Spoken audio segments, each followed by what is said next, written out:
Hi, and welcome to Ask Jodi. Here we are in the kitchen, and it is turkey time. And we've had a lot of questions. How do I prepare a turkey? What are the best things to know when I'm cooking my turkey? How do I use my leftovers? Lots of questions, and so we brought in an expert today, Chef Kate Sherwood. So welcome, Kate. Thanks, Jodi.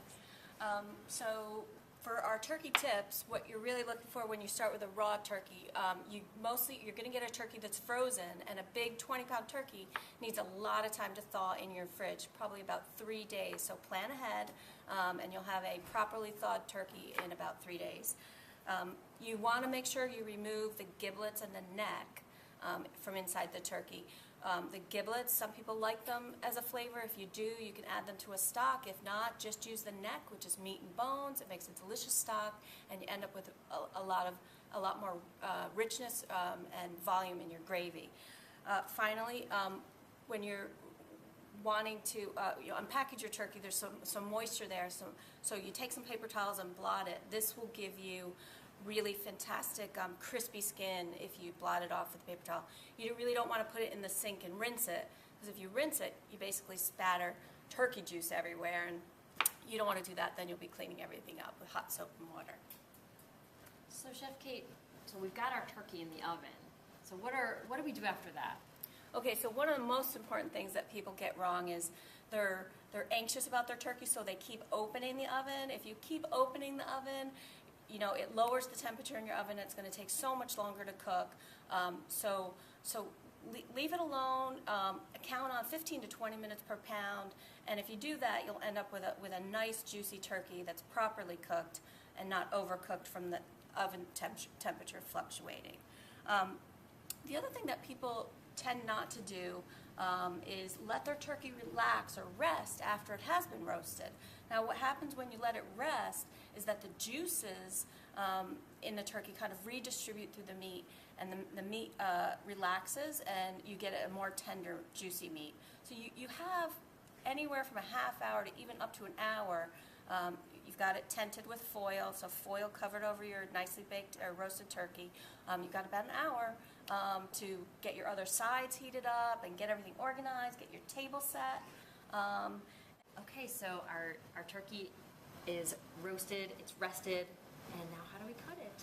Okay, so we roasted off a breast on the bone to just demo this. So just, if the breast was sitting on your whole bird, here's the top here. The interesting thing is most people will carve their breast like so, which means, well, one person gets all the skin, which couldn't possibly be fair. And then you end up cutting with the grain of the meat, which really doesn't make sense. You really want to cut against the grain of the meat. So what you want to do is come in along the bone and get that as much of that beautiful breast off with the skin still intact. So we're coming down. And now we have that nice big chunk of meat. Get that other bit out of the way. Now, okay, so your grain is running through, and now you're going to slice it, and everybody gets a bit of skin. And, I mean, if you're being really good, obviously you take the skin off, because that's where all the fat is. But I think most people really like a smidge of skin. And then you cut it, and because you're cutting it against the grain, you experience it as a more tender texture. And there you go. And that then, you could just pop your knife under it and put it right onto the plate. Boom. Okay, so it is the day after Thanksgiving, and we have leftovers. So what do we do with our leftovers? Well, there's lots of things you can do with your leftovers, but what we thought we would show you is a nice fresh salad. So we're going to start with making a vinaigrette from scratch. So classic vinaigrette will have a bit of mustard, say a half of a teaspoon or so. And you can vary that depending on how much you like the flavor of mustard. A little bit of sweetness, which you could get from, say, brown sugar, or in this case we're going to use honey. The nice thing about the mustard and honey is that they make your dressing come together, so that it stays together and the oil and the vinegar don't separate. Some red wine vinegar, so we'll need about a tablespoon of red wine vinegar. do need a bit of salt. There is some salt in the mustard, but a little more to flavor your dressing. So maybe up to a quarter teaspoon. You whisk those ingredients together, and then you go ahead and stream in the olive oil while whisking. Now, this does not have to be perfect. It doesn't have to emulsify perfectly, but you can see that they're still separated. So what I do is I put the oil down, I tilt the bowl, and I give it a good going over with the whisk. This back and forth with the whisk allows me to get the ingredients to come together. Okay, so now we've got a lovely vinaigrette. So we've got the dressing. Let's cut up some lettuce. I've got some lovely green leaf lettuce. You could tear this with your, just tear it with your fingers. I like to cut it up. It's quick, it's easy. So I'm going to pop that in the bowl with the dressing. I've also got some romaine. My hands are clean, they're just washed, and the lettuce has also been thoroughly rinsed. We obviously don't want to eat any little buggies or any sand in our lettuce, in our salad. That wouldn't be very nice.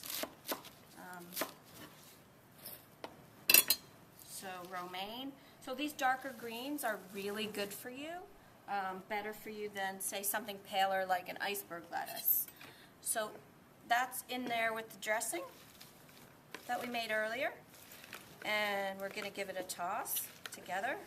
Coat those lettuce leaves beautifully. Again, just to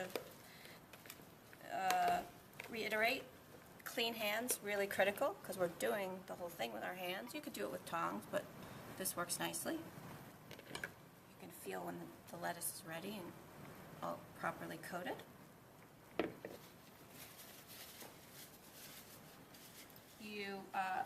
Then you take some of your leftover turkey, cut that into nice cubes.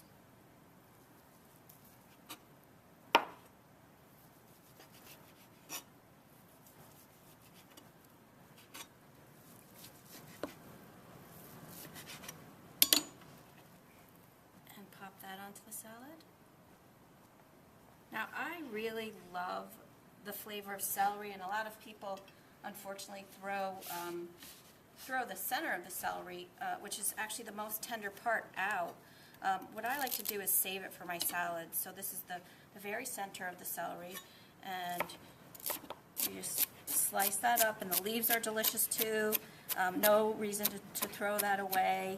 Can add that. It adds a nice extra crunch and flavor to your salad.